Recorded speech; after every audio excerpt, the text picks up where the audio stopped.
Bonjour ou rebonjour, ravi de vous trouver ou de vous retrouver. Et à ceux qui nous suivent en live streaming, merci de nous accueillir chez vous. Alors nous avons eu il y a quelques instants une séance introductive qui a eu l'occasion d'avoir des témoignages de jeunes et en droite ligne de ce qui a été évoqué, notamment les nécessités de bâtir des compétences, de développer des compétences. Ici, nous allons aborder la thématique de comment permettre à la jeunesse de pouvoir exprimer ses talents en s'appuyant sur le patrimoine méditerranéen. Pour me représenter, je suis Shimon Jagello, je suis correspondant à Bruxelles du magazine Force Afrique et j'aurai justement l'immense privilège de modérer ce débat. Alors avant de laisser la place à nos intervenants qui partageront leur expertise ici et en visioconférence depuis le Maroc, je voudrais juste faire un petit état des lieux du sujet que nous allons évoquer. Malheureusement, peut-être vous connaissez le contexte lié au chômage dans l'espace méditerranéen. C'est un des espaces au monde où il y a encore le plus grand taux de chômage. Si on prend encore l'exemple de l'Espagne pour l'Europe et de l'Italie, cela s'élève respectivement pour les 15-24 ans à 30 et 31%. Si nous descendons un peu plus au sud, en Afrique du Nord, et que nous projetons dans le futur, d'ici 2050, plus de 300 millions de jeunes rentreront sur le marché de l'emploi. Et si rien n'est fait, si on ne change pas la donne, ce sont 90 millions d'entre eux qui seront sans emploi. Pour vous faire un petit comparatif, 90 millions, c'est actuellement la population totale de l'Égypte. Voilà un grand défi via les chiffres que je viens de mentionner. Mais comme vous avez entendu dans le témoignage de tout à l'heure, cette jeunesse pourtant aspire à ce qu'elle ait un parcours, aspire qu'on la reconnaisse. Elle aspire aussi à être fière d'elle et à trouver des métiers. Alors, comment les dispositifs en place peuvent-ils contribuer à faire rêver cette jeunesse? Quels sont les dispositifs qu'ils doivent mettre en place? Quels sont les défis? Est-ce que le patrimoine de la Méditerranée, ce riche patrimoine de la Méditerranée, peut être un vecteur de croissance, de création d'emplois, de collaboration et de réinsertion? C'est parmi les questions que nous allons aborder ici avec mes panélistes en nous appuyant sur des projets concrets issus du Maroc, par exemple, de France. Et voilà, donc j'aurai le plaisir maintenant de vous introduire mes intervenants. J'ai Madame Aïssia Brahimi, qui est présidente de l'association des Sidi Ewari. Bonjour, merci d'être avec nous. Bonjour, merci. J'ai Madame Pacrette Desmottes, qui est directrice générale d'Activistes France. Merci d'être avec nous. Bonjour à tous. J'ai Monsieur Christophe Gargaud, qui est directeur régional académique des relations internationales européennes et de la coopération à Aix-Marseille Université. Bonjour, merci d'être avec nous. Bonjour à toutes et à tous. Ce n'est pas Aix-Marseille Université, c'est la région académique. Région académique, merci de corriger. Et enfin, j'ai en visioconférence M. Rachid Chriki, qui lui est président de l'Association marocaine des chantiers d'école pour le développement. Bienvenue, merci d'être parmi nous. Bonjour à tous, c'est un plaisir d'être parmi nous. Alors, comme j'ai dit en préambule, nous avons quand même malheureusement un chômage qui est assez conséquent dans le pourtour, dans la région, dans ce bassin méditerranéen. Et à Sétoun, j'avais vu quand même une recherche intéressante, une étude qui a été faite par le Centre d'études et de recherche sur les qualifications. Et c'est à vous que je m'adresserai, M. Chriki, pour commencer. Cette étude dit que les caractéristiques du marché du travail locaux peuvent avoir un impact direct sur le risque de décrochage scolaire, voire universitaire. Comment et de quelle manière, selon vous? Tout d'abord, permettez-moi de remercier le Forum Méditerranée pour cette opportunité. C'est vraiment un plaisir de retrouver, je dirais, tout ce panel et également en fait tous les auditeurs et auditrices à distance aussi, comme moi. Et donc, effectivement, je dirais, vous parlez de décrochage scolaire. En fait, c'est un processus multifactoriel qui combine aussi bien des facteurs individuels, scolaires, sociaux et contextuels. Et donc, pour nous, en fait, au Maroc, à ce jour, je dirais, de nombreuses recherches ont été faites en fait sur ce point-là et qui essaient un peu de caractériser en fait ce décrochage en distinguant les facteurs relatifs à l'élève, bien sûr. Donc, il y a les facteurs qui sont je dirais, en relation avec l'élève lui-même et bien évidemment à l'environnement familial de ce relatif aussi à l'institution scolaire. Donc ça, c'est pour moi, je dirais, les principales causes en fait de décrochage scolaire. Et donc, je dirais, si je donne l'exemple de notre structure, en fait, qui est l'association marocaine Chantier École pour le développement. Et donc, on est parti d'abord de cette analyse, en fait, sur je dirais, les facteurs, en fait, de décrochage et comment, en fait, intervenir. Donc, pour essayer un peu je dirais, de proposer je dirais, une solution, si j'ose dire, qui essaye un peu je dirais, de trouver des solutions je dirais, à ces différents facteurs, que ce soit familiaux, que ce soit lié à l'école, que ce soit lié à l'élève. Donc voilà en gros, donc en fait, je dirais ce que nous sommes en train de faire. Et donc, je retiens que la caractérisation socio-économique d'un territoire aussi, donc quand on parle de développement local, et donc est en lien avec la proportion des jeunes qui résident et sont sortis du système éducatif sans diplôme. Et donc, c'est quelque chose en fait de fondamental. Et la prise je dirais, en compte du contexte territorial pour améliorer la connaissance des facteurs de risque. Monsieur Chriqui, malheureusement, on vous entend moins. Nous avons quelques coupures. Bien Écoutez, comprendre en fait. Donc, je ne sais pas en fait à quel donc, je dirais les dernières 30 secondes, si vous pouvez faire une marche arrière sur les dernières voilà. 30 secondes pour nous permettre voilà, justement D'accord. de rembrayer sur vos réponses. Caractère du marxisme, j'ai dit en fait, je retiens en tant que Vous voyez, ce sont les développement aléas local, un peu que la d'Internet. est en lien direct avec la proportion des jeunes qui y résident. Donc, ce qui fait. Est-ce que vous entendez bien? Par intermittence, monsieur Chriqui, malheureusement. Vraiment désolé. Hein. Donc, bon, pour dire, donc, la prise en compte du contexte de territoire local pourrait améliorer la connaissance des facteurs de risque de décrochage.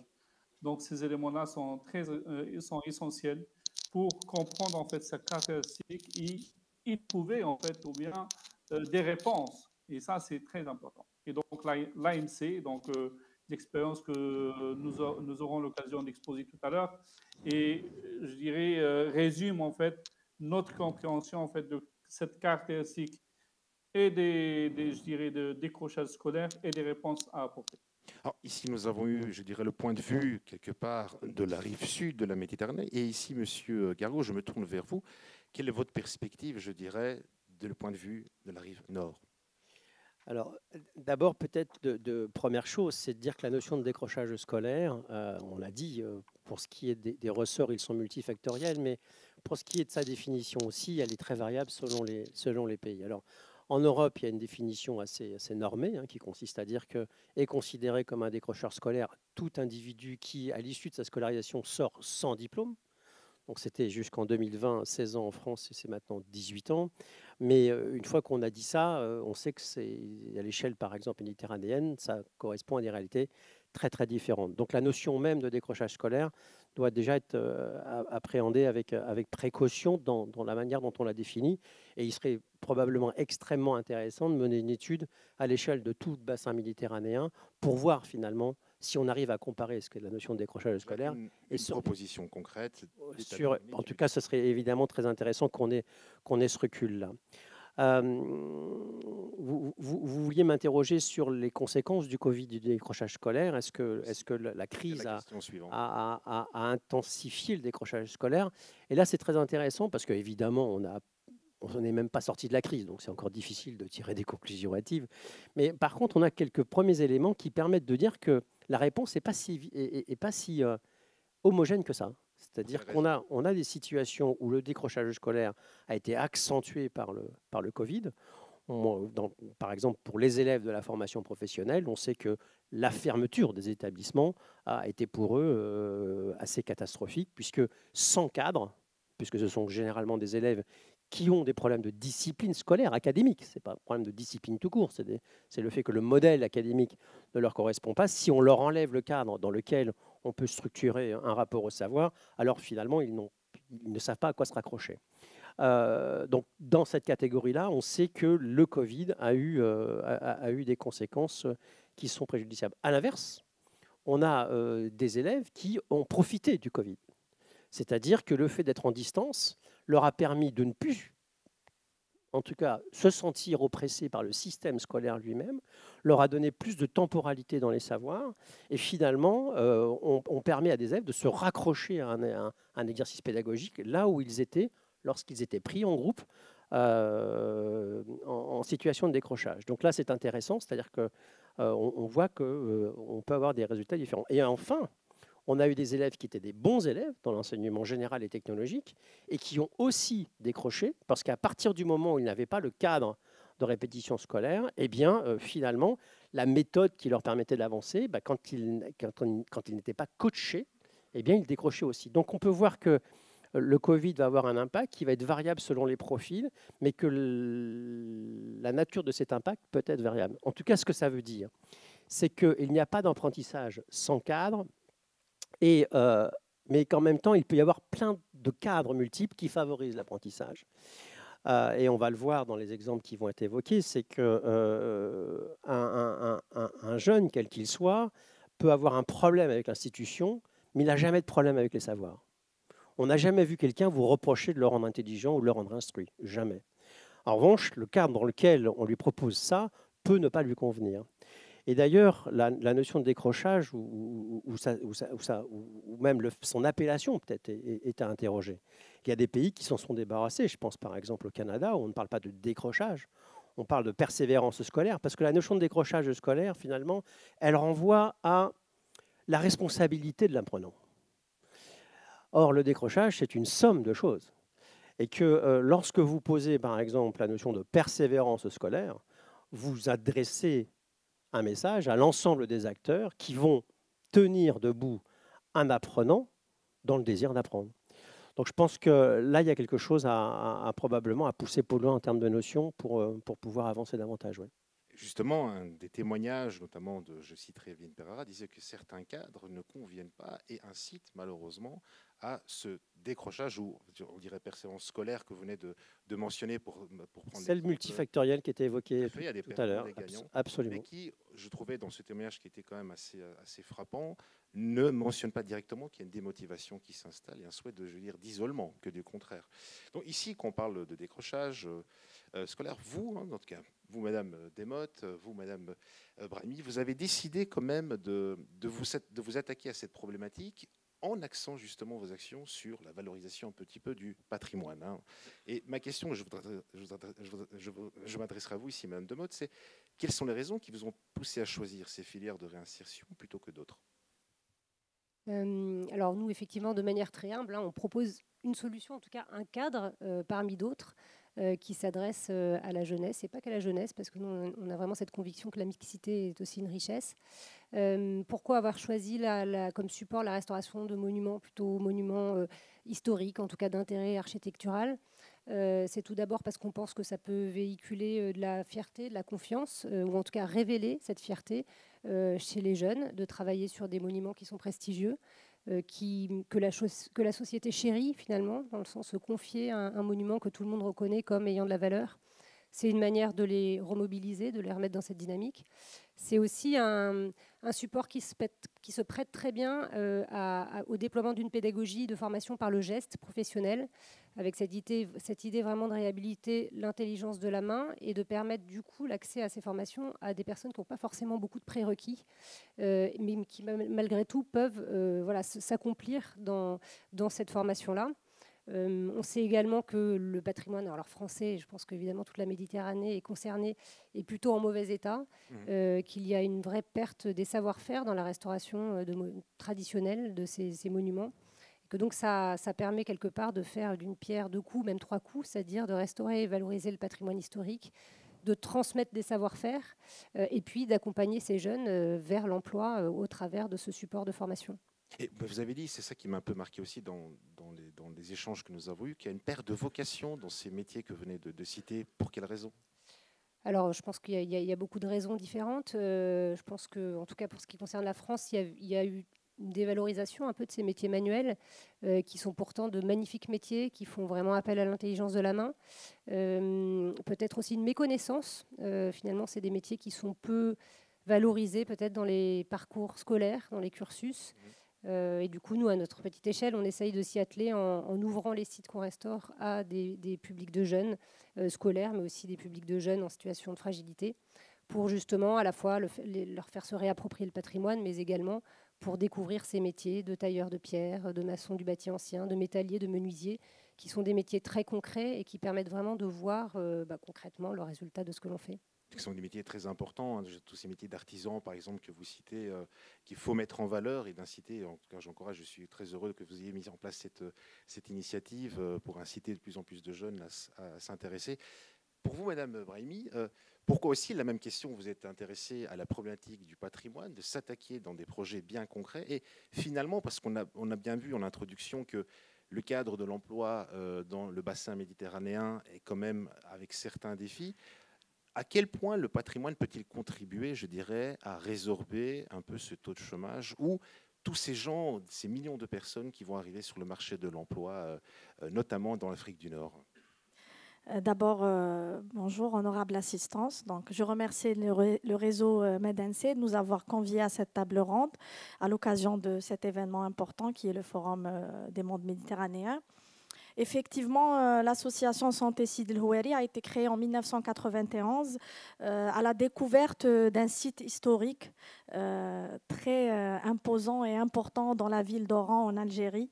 C'est un site composé de 2 monuments historiques, un bâtiment qui date de l'époque ottomane, 1708, qui sont des bains ottomans, et une autre partie qui date de l'époque coloniale française, un hôpital du campement, 1838.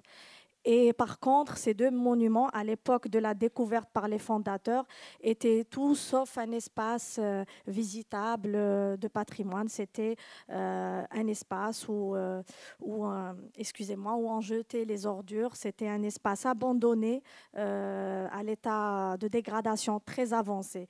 Et ces médecins qui ont découvert ce site avaient la superbe idée d'aspirer à le réhabiliter, le restaurer et d'en faire un centre social, médico-social pour ce quartier défavorisé dans lequel se trouve ce site historique qui est donc un quartier populaire. Mais ils se sont confrontés à une réalité. Je me permets de mettre le contexte avant que vous saisissiez un petit peu l'idée du projet. Ils se sont donc mis dans un quartier où il y a un gros taux de déscolarisation, un grand taux aussi de chômage, mais surtout une dévalorisation du patrimoine. Donc c'est là qu'est née l'idée de créer un chantier école.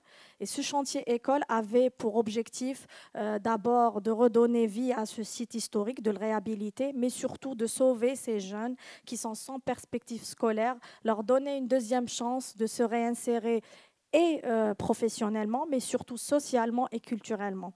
Et donc, c'est de là qu'a commencé cette aventure. Et c'est pour ça aussi qu'on a choisi cette thématique. Donc, le but était que ces jeunes réapprennent à vivre, réapprennent à aimer leur patrimoine, parce que c'est eux, finalement, qui allaient 10 ans, 15 ans après, aujourd'hui, c'est eux, maintenant, qui portent ce grand projet de réhabilitation et de promotion du patrimoine, parce que maintenant, ils sont outillés. C'est pour la plupart des artisans.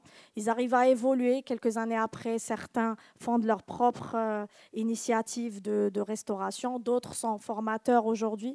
Mais voilà, c'est ça qui a motivé le choix de ces thématiques et cette démarche. Parce que finalement, quand on a découvert ce quartier historique, on s'est rendu compte qu'il y a d'abord un travail à faire sur les mentalités, un travail de changement de comportement des citoyens. Ça, c'est important. De quelle manière? Alors, comment changez-vous les mentalités? D'abord en donnant à ces jeunes la sensation d'appartenir à ce patrimoine. Aujourd'hui, on parle beaucoup de patrimoine méditerranéen depuis ce matin.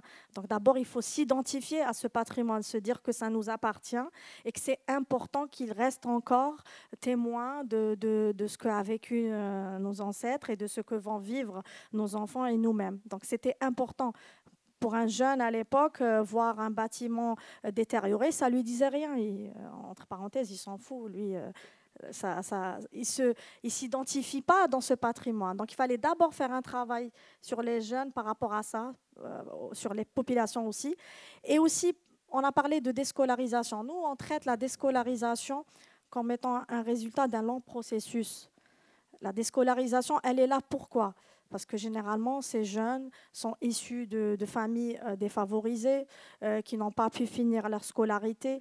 Ils vivent dans des quartiers qui sont dépourvus d'espaces de loisirs, d'espaces d'expression, d'espaces culturels. Donc d'abord, avant d'être en décrochage scolaire, en fait, ces jeunes, ils sont d'abord en décrochage social, culturel.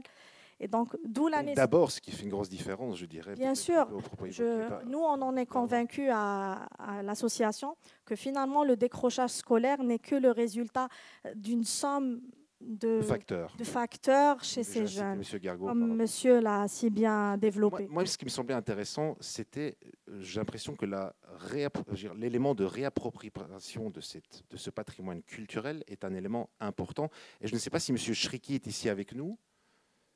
Oui, oui, bien évidemment, oui. Est-ce que aussi vous avez fait, comme Madame Assia, vous avez dû faire face à la nécessité de changer les mentalités dans votre projet chantier école, parce qu'il me semble que, encore une fois, cet élément de réappropriation de son patrimoine est vraiment assez déterminant, voire essentiel. Oui, oui, effectivement. Donc, quand on a... J'ai un écho. Je ne sais pas si... Attends, voilà.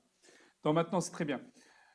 Donc, effectivement, quand on a voulu créer en fait ce chantier école au Tétouan, donc on a fait pas mal d'études, je dirais, sur la région, etc. Et donc, effectivement, on a travaillé sur ce qu'on appelle le décrochage scolaire, sur les raisons en fait de ce décrochage scolaire. Et bien évidemment, donc il y a un certain nombre je dirais, pour moi, qui sont liés à l'école même. Et donc, nous, on a essayé un peu d'apporter une solution, en fait, avec trois variables essentielles. C'est d'abord, je dirais, créer des conditions favorables pour une scolarité, en fait, de ces enfants qui viennent, comme l'a dit Madame Brahimi, des milieux défavorisés.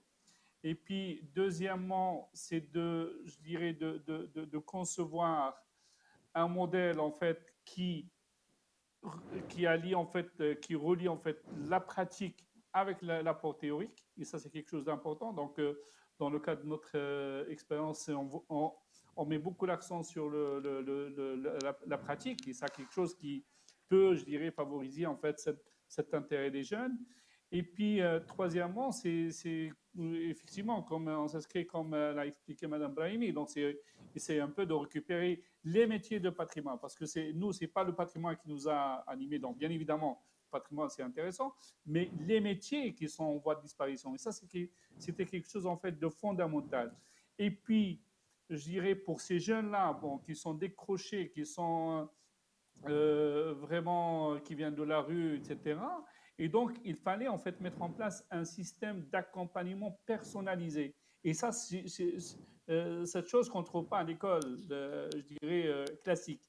Et donc, nous, on a essayé un peu de réunir l'ensemble je dirais, des conditions pour que cet élève, je dirais, s'intéresse. Et par la suite, et comme nous sommes un projet en fait d'insertion socio-professionnelle. Donc, nous, on ne s'est pas limité à la formation sur 2 ans, en fait, dans les métiers des arts, mais on accompagne, en fait, à l'insertion. Et un élément très important, c'est au niveau gouvernance du projet. Donc, nous sommes une association qui réunit, même dans son conseil d'administration, l'ensemble des intervenants, en fait, dans le métier de patrimoine et de l'éducation nationale. Donc, nous avons le ministère de la Culture, le ministère de l'Intérieur, etc., qui sont là pour essayer de créer ça. Pourquoi? Parce qu'en fait, pour, je dirais, ce qu'on appelle l'accompagnement post-formation, donc il y a ce qu'on appelle des mécanismes en fait, d'insertion, etc. Et donc, nous, on essaye que tous les mécanismes qui sont prévus au niveau national soient présents en fait au niveau de l'école. Donc, ce qui fait, là, vous allez trouver par exemple l'Office de développement de la coopération qui vient faire des formations sur comment créer une coopérative, comment, je dirais, gérer une coopérative, comment, etc., développer en fait je dirais, le métier. Et bien évidemment aussi, on trouve des chambres professionnelles qui font la même chose, etc. Et donc c'est-à-dire vraiment intégrer des parties prenantes à différents échelons, je dirais, de l'amont vers l'aval. Parce que pour moi, je dirais en tant que président, donc, le taux d'insertion, de création d'emplois est essentiel pour moi. Parce que je ne suis pas là venu pour je dirais, former, mais pour développer je dirais, de l'entrepreneuriat. Cet aspect justement emploi, je voudrais y revenir parce qu'elle me semble assez importante. Hein, et en amont ici de la préparation de ce panel, je suis tombé sur une analyse assez intéressante. Selon le cofondateur du cabinet d'analyse économique Gecodia, Guillaume Guidoni, il mentionne, je le cite, « Déployer un tourisme moins saisonnier autour des activités culturelles et du patrimoine permettrait de justement réduire la pauvreté, implicitement créer plus d'emplois, tout en augmentant les revenus toute l'année. » Est-ce que vous partagez cette opinion, M. Gargaud? Alors, ce qui est certain, c'est que pour ce qui est des activités patrimoniales, touristiques et tout ce qui tourne autour, on est face à une évolution très importante. Moi, je cite toujours cet exemple. Si vous prenez le département des Hautes-Alpes, par exemple, qui n'est pas très loin de chez nous, déjà la saison touristique a extrêmement été étendue avec le réchauffement climatique. Le ski n'apparaît plus comme étant le sésame, le centre de gravité économique de l'ensemble du département. Que évidemment il y a plein d'autres activités de loisirs qui vont être créées. Donc on voit bien ici, c'est un exemple, hein, c'est un département qu'on connaît bien ici, mais que vous pourriez évidemment projeter cet exemple sur toute une zone.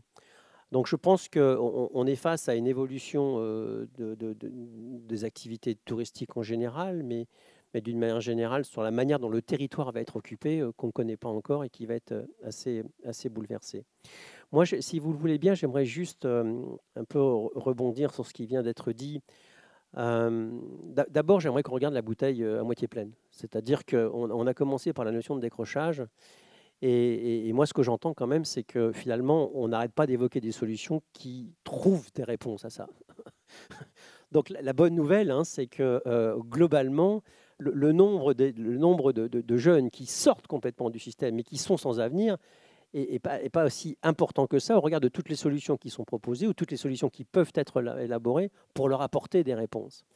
Et l'autre chose aussi, c'est que si la notion de décrochage renvoie à une sortie du système scolaire, on voit bien ici qu'à nouveau, on peut les raccrocher à partir du moment où on leur apporte quelque chose qui les stimule, qui les motive, et que dans cet exercice-là, on a tous une partie à prendre. Demain, on participera à un atelier sur le patrimoine gastronomique, et il y aura notamment un atelier sur les métiers de la gastronomie. Par exemple, en France, on estime aujourd'hui que dans le secteur de la gastronomie, le déficit en emploi est 300 000 personnes. Alors, quels sont des éléments qui contribueraient justement à pallier ça? Je crois que vous m'avez je crois qu'il y a des choses qui viennent d'être dites, en fait. C'est qu'à partir du moment où vous réconciliez un apprenant avec la perspective dans laquelle il s'inscrit son travail, une raison d'être, un patrimoine, une culture, un espace de vie, eh bien, à ce moment-là, vous lui donnez du sens. Vous le sortez du strict apprentissage de connaissances au travers d'une expérience de vie. Et à chaque fois que vous faites ça, eh bien, vous mettez quelqu'un debout. Les compétences de vie doivent être rajoutées, si je comprends, je rejoins un peu votre Oui, c'est-à-dire qu'apprendre, c'est un désir de vie. Donc, dès que vous redonnez du sens à l'apprentissage, vous redonnez du sens à l'individu qui va le porter. Ici, mais je trouve que M. Gargaud avait une analyse intéressante, Mme Demotte. On parle de mutation quelque part observée dans le milieu, je dirais, touristique. Est-ce que vous partagez un peu cet avis que vient de mentionner M. Gargaud dans le début de ses propos?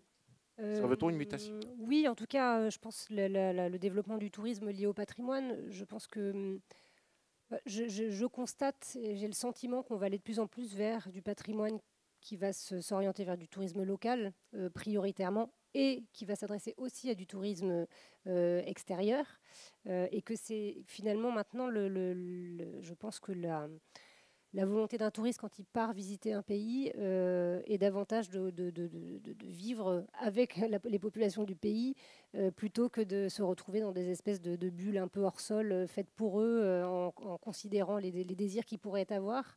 Et donc je pense que le patrimoine est les reconversions en tout cas de patrimoine, de monuments historiques qu'on peut constater actuellement au travers de la France vont plutôt dans ce sens-là, c'est-à-dire d'être un lieu de vie, un lieu de culture pour les personnes qui habitent la ville, le quartier, mais aussi un lieu qui va attirer des touristes qui viendront à la fois découvrir ce pan d'histoire, mais aussi partager finalement quelque part la vie quotidienne des habitants de la ville. On voit ici très bien que donc, la restauration des monuments, la gastronomie, la mise en valorisation de la gastronomie pourrait être un tremplin contre le chômage. Dans votre contexte, Madame Brahimi, à quel point, de quelle manière auriez-vous peut-être des chiffres concrets à nous partager sur comment ça peut résorber le chômage ? En complément aussi à ce que viennent de dire monsieur et madame, je dirais aussi que la pandémie influence énormément notre consommation du tourisme, si je peux dire ça comme ça. Si je prends l'exemple de l'Algérie, on se voit les frontières fermées, donc les Algériens avaient pour habitude de s'offrir des vacances, de sortir. Et là, ce n'est plus possible. Donc, les citoyens algériens se sont tournés vers le tourisme local intérieur.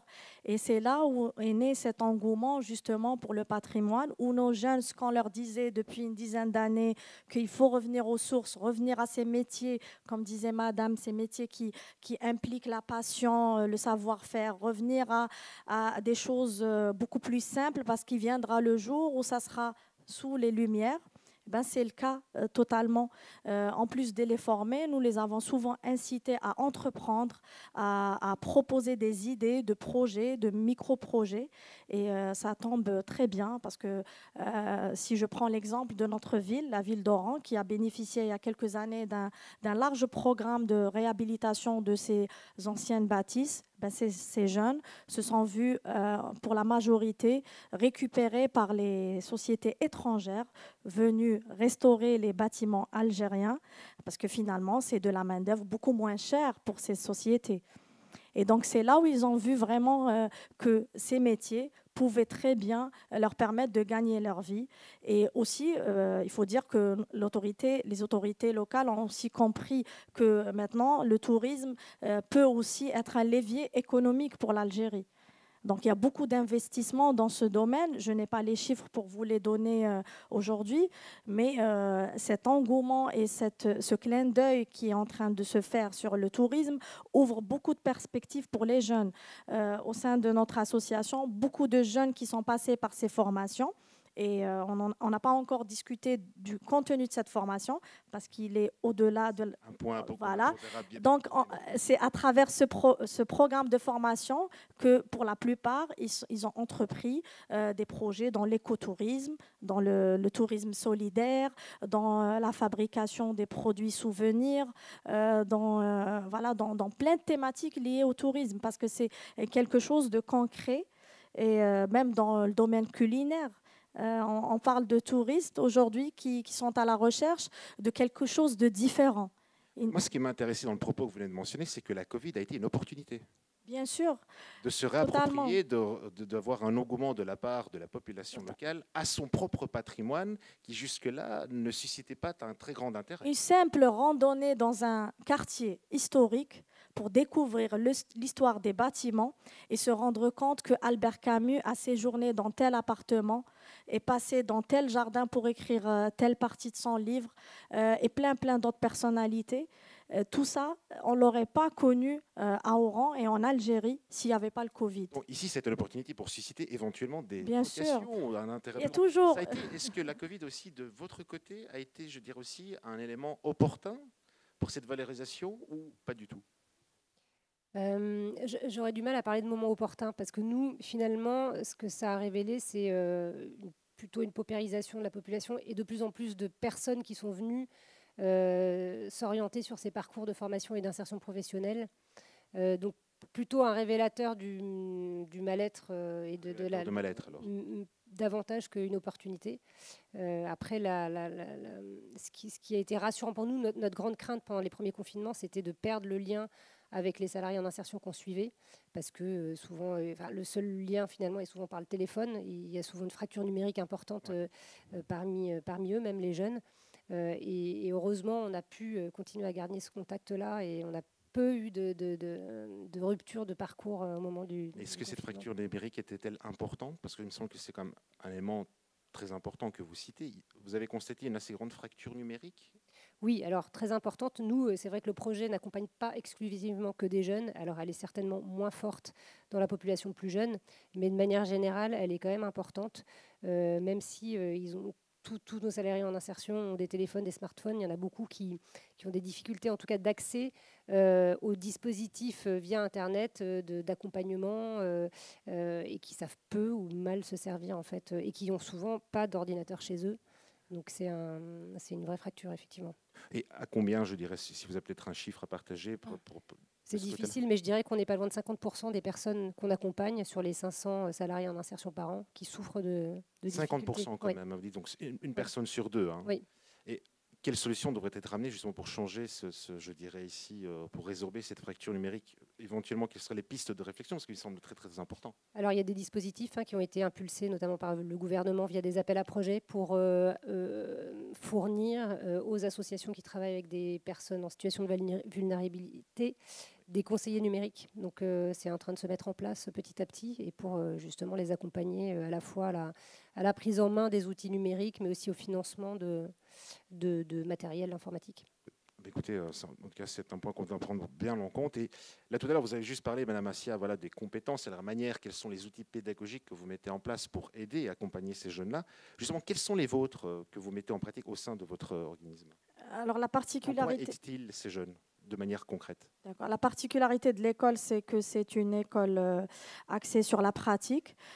Justement, ces jeunes issus du décrochage scolaire sortent d'un système particulier. Donc, il n'était pas question de faire du copier-coller et qu'ils viennent chez nous et ils trouvent la même chose. Donc, c'est vraiment un cursus basé d'abord sur la découverte, donc à travers la présentation des différents métiers enseignés au sein de notre école, à savoir qu'on touche à 6 métiers. Je vous cite par exemple la taille de pierre, la maçonnerie traditionnelle, la ferronnerie d'art, la menuiserie, la charpente en bois, etc.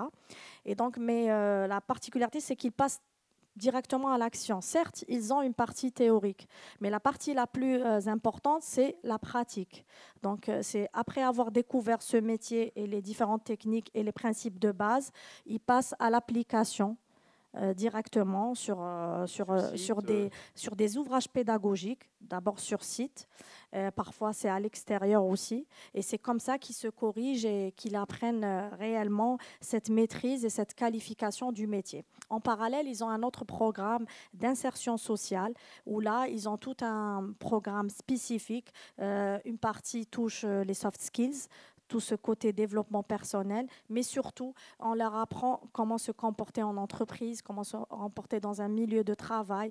La partie aussi sécurité au travail, elle est très importante vu que c'est des jeunes, des jeunes âgés essentiellement entre 16 et 25 ans, donc c'est vraiment des âges très bas, donc pour la plupart sans expérience professionnelle. Donc il est très important pour nous qu'à la fin de leur cursus de formation, qu'ils soient qualifiants, c'est-à-dire d'une durée de 6 mois ou diplômant, d'une durée d'une année, il est important qu'ils sortent avec l'essentiel. On sait très bien que c'est une courte durée, mais l'objectif pour nous, c'est de les sortir de l'informel, du marché informel. Essentiellement, ces jeunes sont déjà passés par de l'informel, ils travaillent dans des petits boulots à gauche, à droite, ils ne sont pas couverts. Ni par les sécurités au travail, ni par un salaire conséquent. Donc pour nous, l'objectif, c'est que quand ils viennent suivre cette formation, ils viennent tranquilles, à l'aise et qu'ils finissent leur formation. Parce que c'est ça notre peur aussi, autant qu'école particulière, école de la deuxième chance, et que ces jeunes s'affaiblissent au bout de 1 ou 2 mois, ils nous quittent parce qu'ils doivent aller travailler pour aider leur famille. Nous, on leur donne cette opportunité de pouvoir travailler tout en étudiant. Et justement, quand vous apportez ces compétences de vie que vous avez mentionnées, qu'ils ne trouvent pas dans l'informel, quel est le résultat concret visible sur le terrain? Trouvent-ils directement un emploi par la suite? Vous êtes en contact avec les entreprises pour justement faire du sur-mesure, comme vous dites, dans les métiers que vous avez évoqués. Et quels résultats, vous, concrets sur le terrain, grâce à cette formation axée sur la pratique?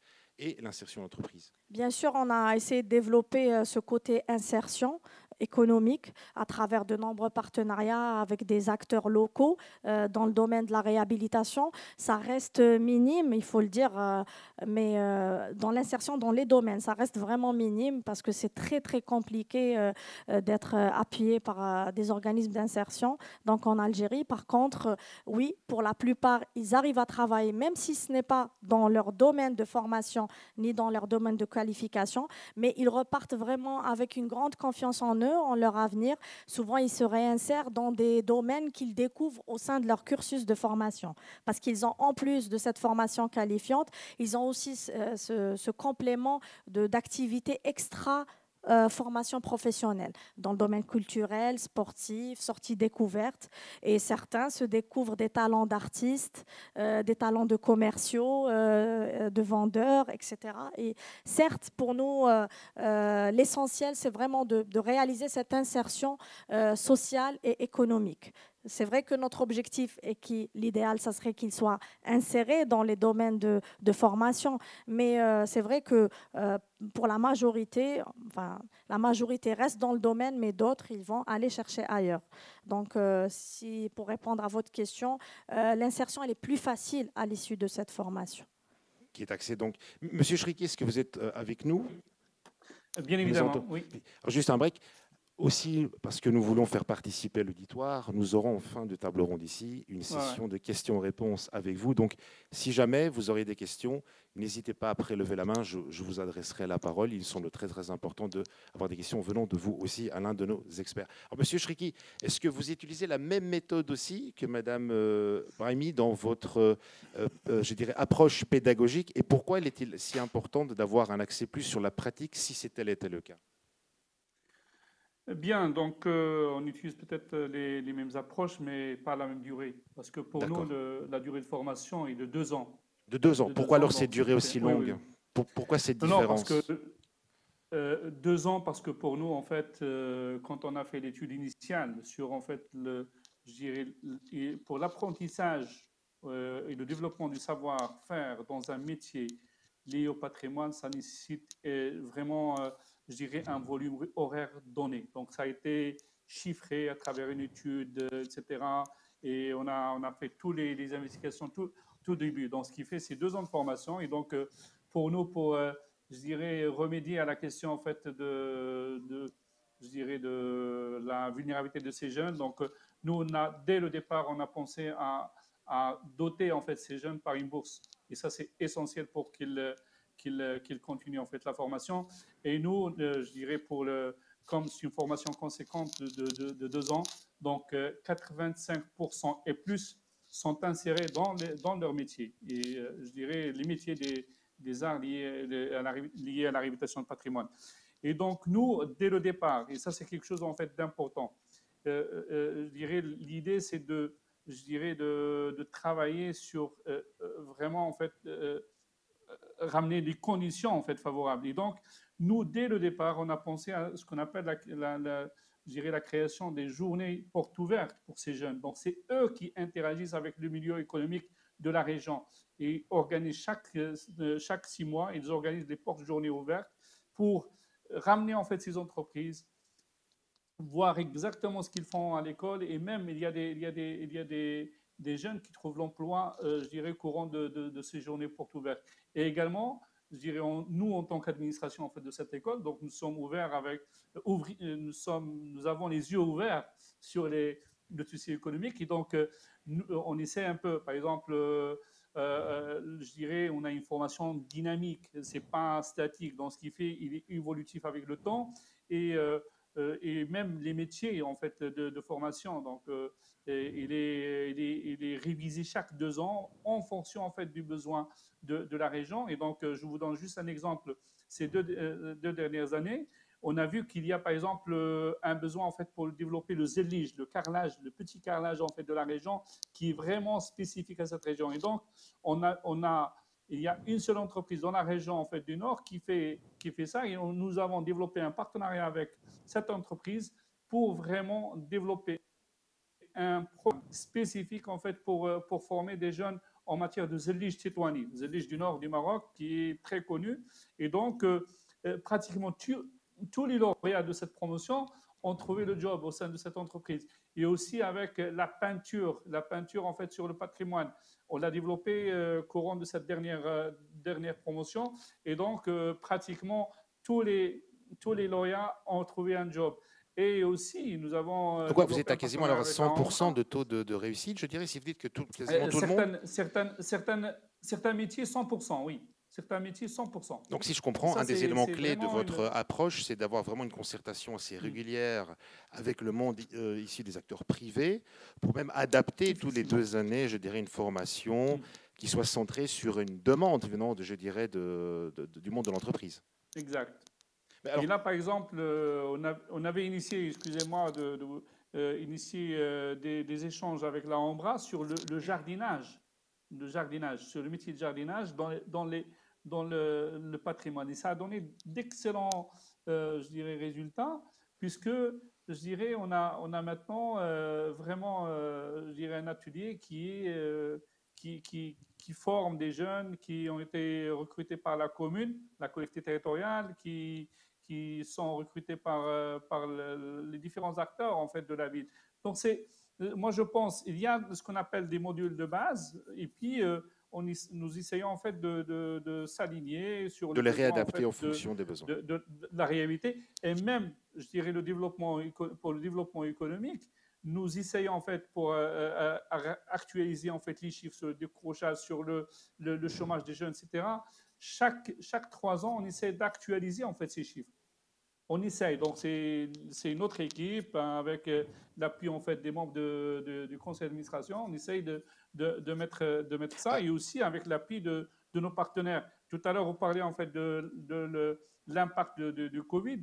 Nous avons, je dirais, dans le cadre des écoles deuxième chance, nouvelle génération au Maroc, avec l'appui de nos partenaires, réalisé une étude sur ça. Et donc, l'expérience de notre association a été prise en considération. C'est quelque chose pour moi d'important et ça a permis un peu d'échanger, je dirais, entre nous, je dirais, école deuxième chance, pour vraiment trouver la solution en fait la plus je dirais. Alors, ici, nous avons 2 exemples. Hein, je dirais par vous, Madame Assia, par vous, Monsieur Chriki, où voilà, la mise en valeur de la pratique permet une augmentation et parfois même un taux de 100%, je dirais, de création d'emplois.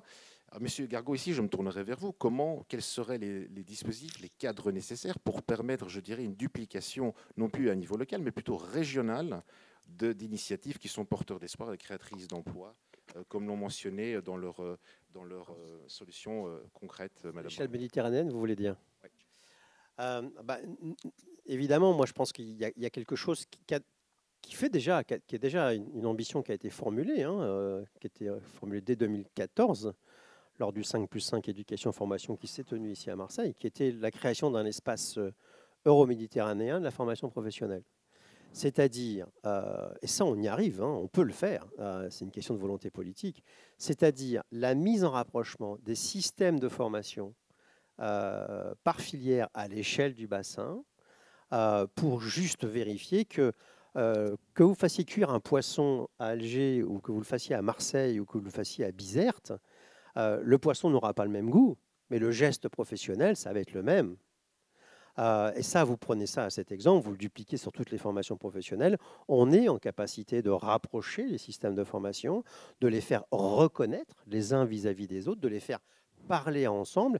Et donc, on pourrait créer un espace de la formation à l'échelle euro-méditerranéenne. Donc, pour moi, c'est ça l'avenir. C'est-à-dire que, quel que soit le métier qu'on exerce, les compétences afférentes à ce métier sont souvent similaires. On ne les formule pas forcément de la même manière, on les standardise pas forcément de la même manière, mais les compétences elles-mêmes sont souvent très, très semblables.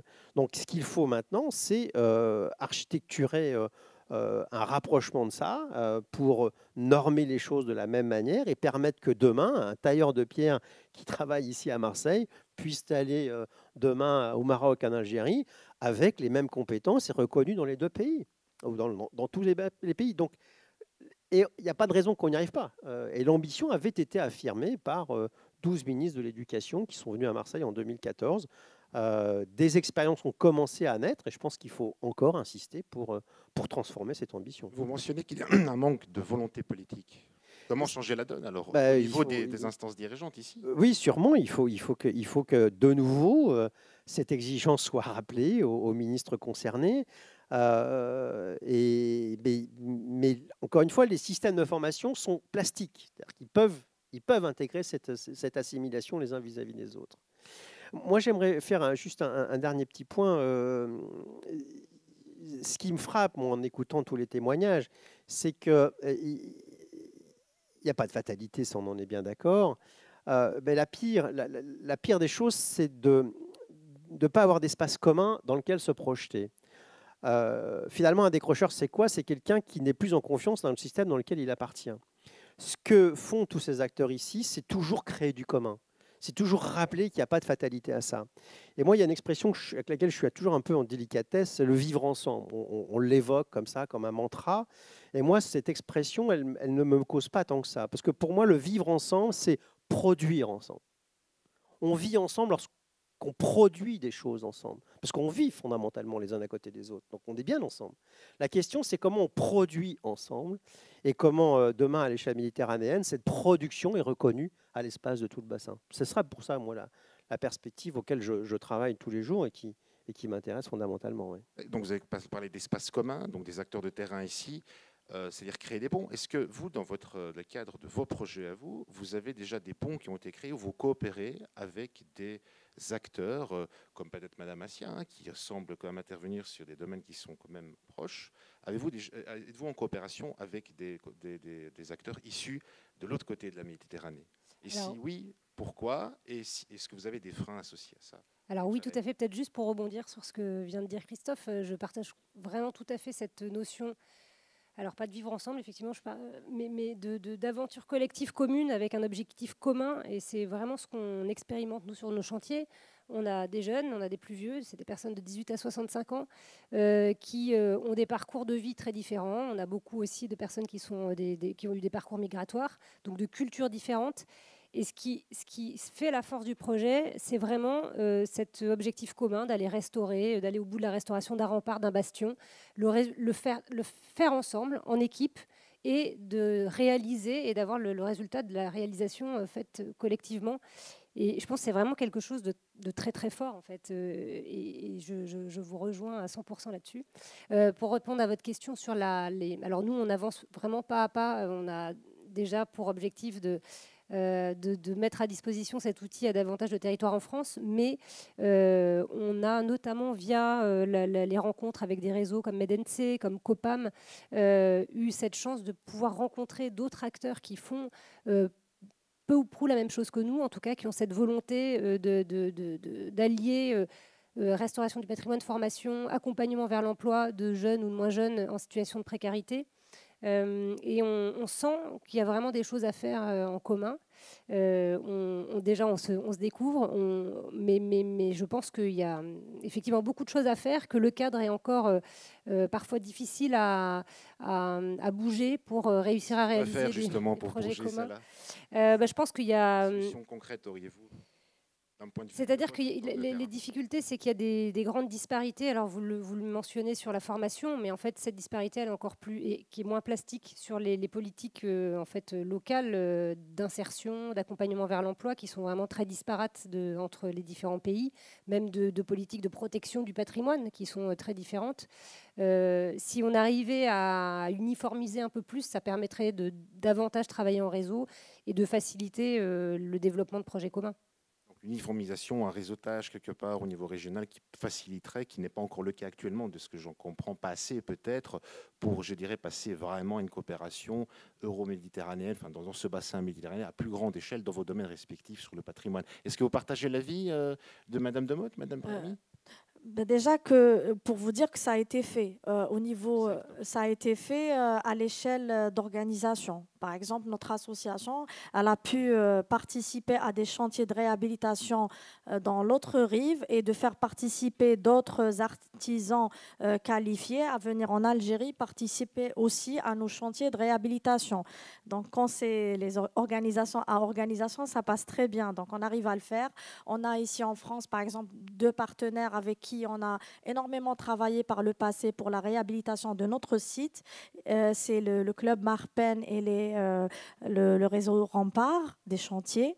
Donc, il y a même des jeunes qui ont été formés dans notre école et qui sont venus ici en France pour travailler dans les chantiers de réhabilitation.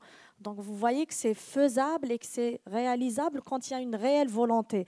Parce que 2 organisations se sont mis d'accord pour passer à l'acte et faire bénéficier les 2 rives des compétences existantes dans le domaine de la réhabilitation. Ils ont mis les moyens humains et financiers adéquats et ça s'est fait.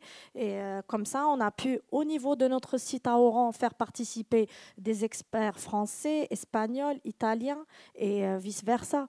La même chose parce que le côté formation de notre école s'appuie aussi sur l'aide de l'être humain en difficulté. Donc, on a aussi permis à des jeunes Français de venir à des chantiers immersion à Oran. Des jeunes qui étaient en difficulté. On a travaillé énormément avec la mairie de Paris. Et c'est des jeunes qui ont été envoyés par la mairie au niveau de notre siège pour faire des séjours de coupure. Ils appellent ça des séjours de rupture, pardon.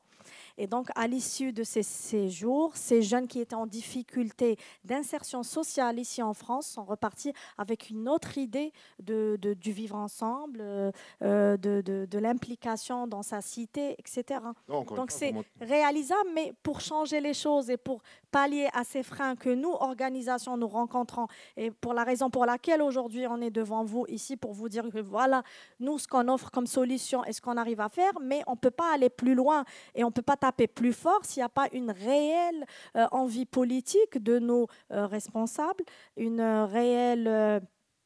on va dire, que ce soit inscrit réellement dans les politiques publiques, cette façon de faire, cette façon de mettre en avant notre héritage commun, nos compétences communes, et peu importe que ce soit en France, au Maroc, en Tunisie ou en Algérie, peu importe, l'essentiel c'est de collaborer, de partager les expériences. Vous mentionnez déjà sur le terrain, quand les acteurs de terrain ont cette volonté d'arriver, ça marche. Il y a toujours ce frein justement au niveau politique public, de ce que je retire de votre propos.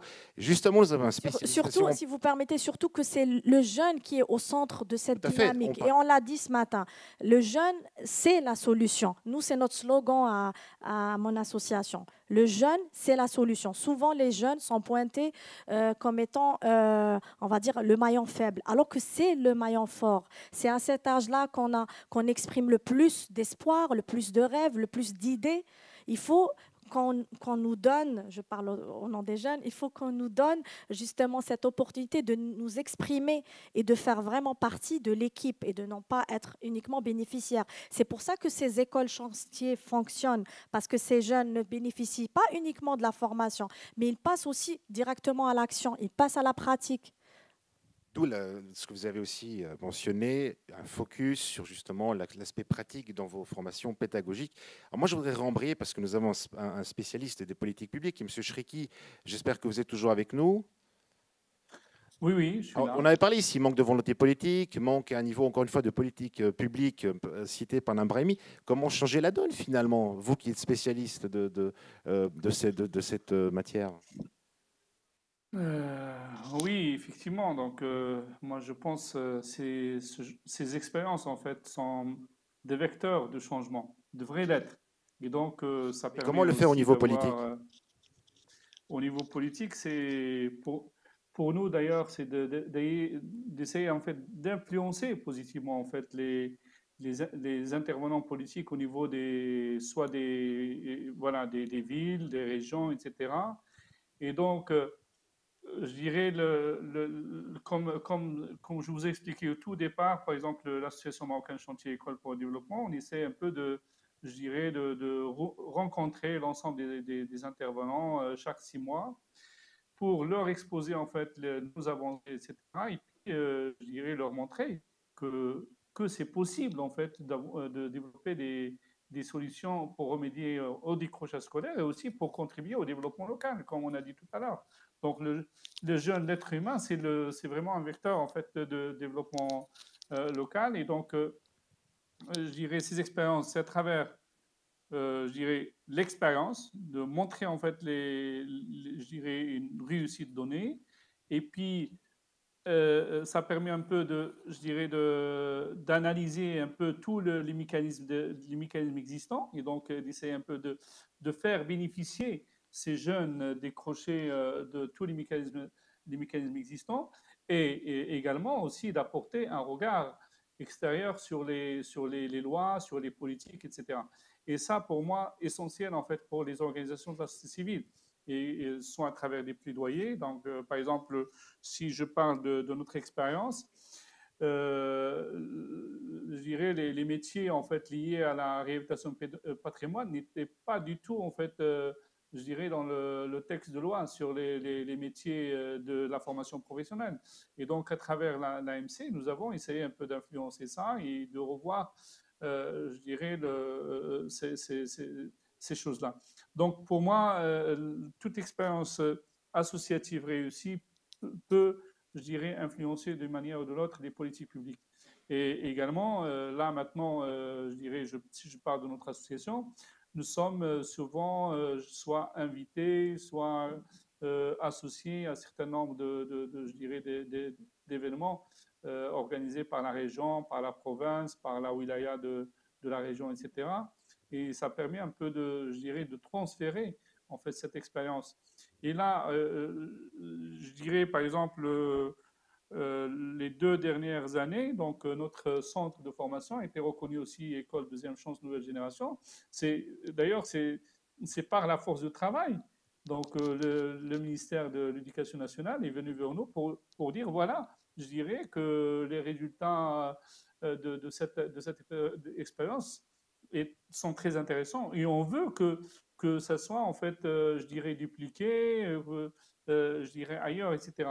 Et maintenant, je dirais à travers ce genre d'expérience, nous avons créé un réseau qui est appuyé aussi par au niveau national et international et permet un peu d'influencer la politique de l'éducation nationale parce que on aura, quelle que soit je dirais la qualité du système d'éducation, on aura des jeunes décrochés pour comme on a dit au tout début, en fait, pour diverses raisons.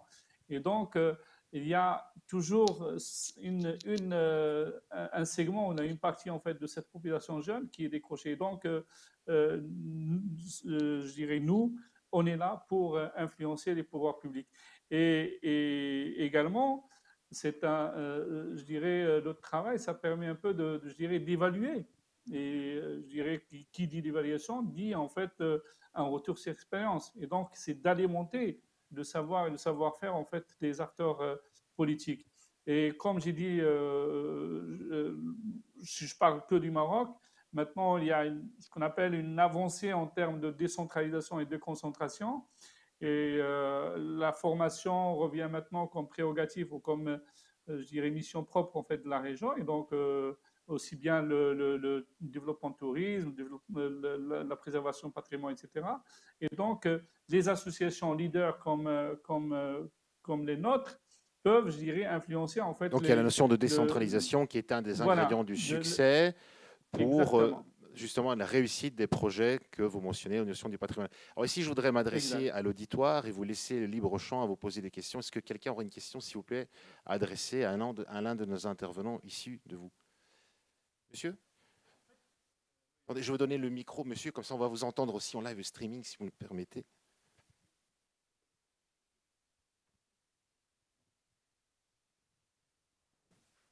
Je vous en prie. Présentez-vous à qui vous voulez. Oui, moi je m'appelle Jean-Louis Benguigui. Je connais assez bien Santé Sidoueri à Oran, mais elle a un petit peu dit à Sia, mais je pense que c'est fondamental dans ce projet, c'est qu'en fait il y a 2 écoles. Il y a l'école de formation au métier du bâti, mais dans le même espace, il y a aussi une école de citoyenneté qui est basée sur des activités, accompagnement social et activités culturelles.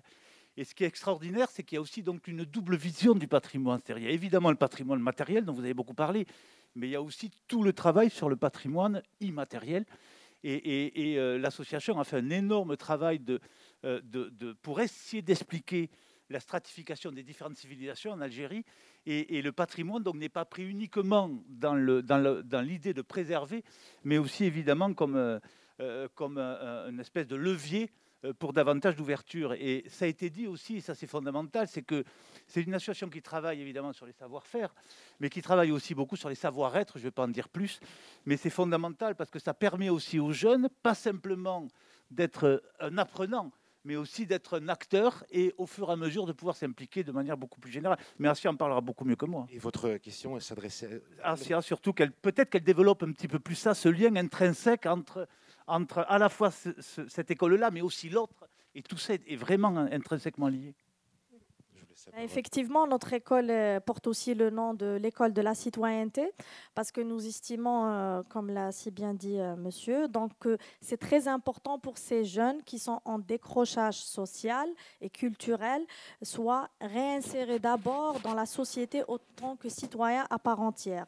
Et c'est ce sentiment de citoyenneté qui va leur permettre d'intégrer justement la vie active à travers une des portes qu'ils auront choisies de la citoyenneté. Et à l'issue de cette formation, ces jeunes vont devenir conscients du rôle qu'ils ont à jouer dans leur société. Ils sauront aussi trouver la voie vers leur avenir à travers la qualification qu'ils ont eue, mais surtout à travers la confiance qu'ils auront acquis durant ce cursus de formation. Donc, et comme ça, ils passent d'un citoyen lambda non reconnu dans sa cité, qui n'a pas forcément d'ancrage culturel ou social, à un citoyen outillé, prêt à agir et pour sa cité, mais aussi pour son avenir. Donc, c'est pour ça qu'on parle de deuxième chance. En fait, c'est la chance quand tous ces jeunes, pour s'en sortir, pour reprendre confiance en eux et en leur avenir. Voilà, si je peux résumer tout ça. Et les activités qu'offre cette école de la citoyenneté, c'est des activités dans le domaine culturel, dans l'animation socio-culturelle, qui nous a permis aussi de créer des ponts extraordinaires de l'autre rive, notamment avec l'association des centres d'animation de Bordeaux, dont monsieur d'ailleurs était le directeur général, et qui nous a permis de faire énormément d'activités en commun entre nos jeunes. Et ça s'est concrétisé par de nombreuses belles réalisations, notamment une étude sur les pensées des jeunes, leurs attentes, leurs aspirations par rapport à ce dont on parle depuis tout à l'heure, la mise en commun des ressources, de l'héritage, de l'histoire. On en a fait aussi des activités comme un festival culturel qui a mis en avant les talents de ces jeunes qui, à quelque temps avant de passer par ce cursus de formation, ne croyaient pas vraiment qu'ils étaient capables de produire des événements culturels et de produire tant de belles choses ensemble. Voilà. Merci pour cette analyse. Moi, j'aurais la place peut-être pour une ultime question venant du temps. Est-ce que quelqu'un souhaiterait poser une question à l'un de nos intervenants, parce que le temps file malheureusement et nous devrons tout doucement clôturer les débats. Monsieur, puis-je demander de vous lever et d'adresser votre question, et à qui? Bonjour tout le monde, c'est Hamma Souvi de la Mauritanie. En fait, moi je suis content des différentes expériences. Mais je rappelle juste que nous sommes là sous le parapluie de nos pays de la Méditerranée et nous devons aller avec le contexte, c'est-à-dire que nous n'avons pas le même contexte, mais les expériences sont très, très riches. Ce que moi je pose comme question à toute l'assistance, c'est comment nous pouvons donc vraiment mettre en place ce partenariat-là qui pourra aboutir à vraiment une coopération qui vise, si vous voulez, donc le deadline qui est 2030. Et certains parmi vous ont mis l'accent sur le manque de la volonté politique. Mais il faut aussi rappeler que la volonté politique ne peut venir que de nous en tant que société civile, avec notre pression et avec nos idées. Et donc ça va pousser donc, les politiques à prendre donc, cette question. Si vous permettez, je peux donner un exemple. Par exemple, en Mauritanie, Moi, je coordonne un projet qui est un projet de promotion, encadrement et autonomisation de la jeune fille, qui est composé de 1400 jeunes filles, ici, si vous voulez, des zones les plus vulnérables en termes de pauvreté, déperdition scolaire et tout. Et c'est un projet, en fait, où ça a été lancé par nous en tant que jeunes, en partenariat avec la commune. Mais aujourd'hui, il est financé par l'UNICEF Mauritanie à travers l'UNICEF de France. Et à travers, il a eu aussi l'appui de tout le gouvernement, parce que le ministère de la Culture, la Jeunesse, les Affaires sociales. Donc je pense que c'est un des exemples que quand quelque chose de concret est là, je pense qu'on peut pousser les politiques à venir. Et je pense que c'est sur cette en fait, approche que nous devons tous réfléchir pour y arriver. Je vous remercie. Je vous en prie, c'est ce qui a été dit d'ailleurs aussi par vous-même de Motte, M. Chriki et Mme Brahimi. Donc je crois quelque part, votre propos implique déjà une réponse dans votre question aussi. Et ces acteurs peuvent être le changement qui pousse les politiques à avoir plus de volonté et de changer les choses.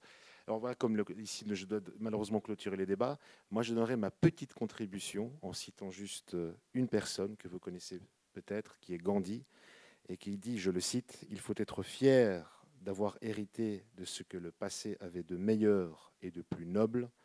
Il ne faut pas souiller son patrimoine en multipliant les erreurs du passé. » Je terminerai là-dessus. Merci infiniment pour votre attention. Merci à nos intervenants pour leur partage d'expérience, leur opinion et leur vision pertinente. Merci à vous.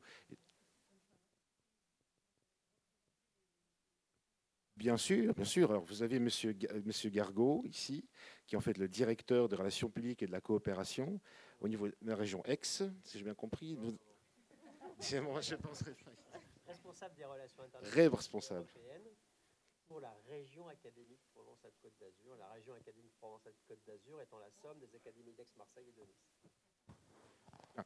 Alors ensuite, j'ai M. Chriki, qui est en fait en visio, qui lui est le président de l'Association marocaine des chantiers d'école pour le développement. Ici, à ma gauche, j'ai Mme Paqueret de Motte, qui est directrice générale d'Actavista. Et enfin, Mme Assia Brahimi, qui est présidente de l'association Sidi El Ouari. Sur ces nouvelles présentations, je vous remercie à tous et je vous souhaite une bonne suite de conférences ici au Forum des mondes méditerranéens. Merci.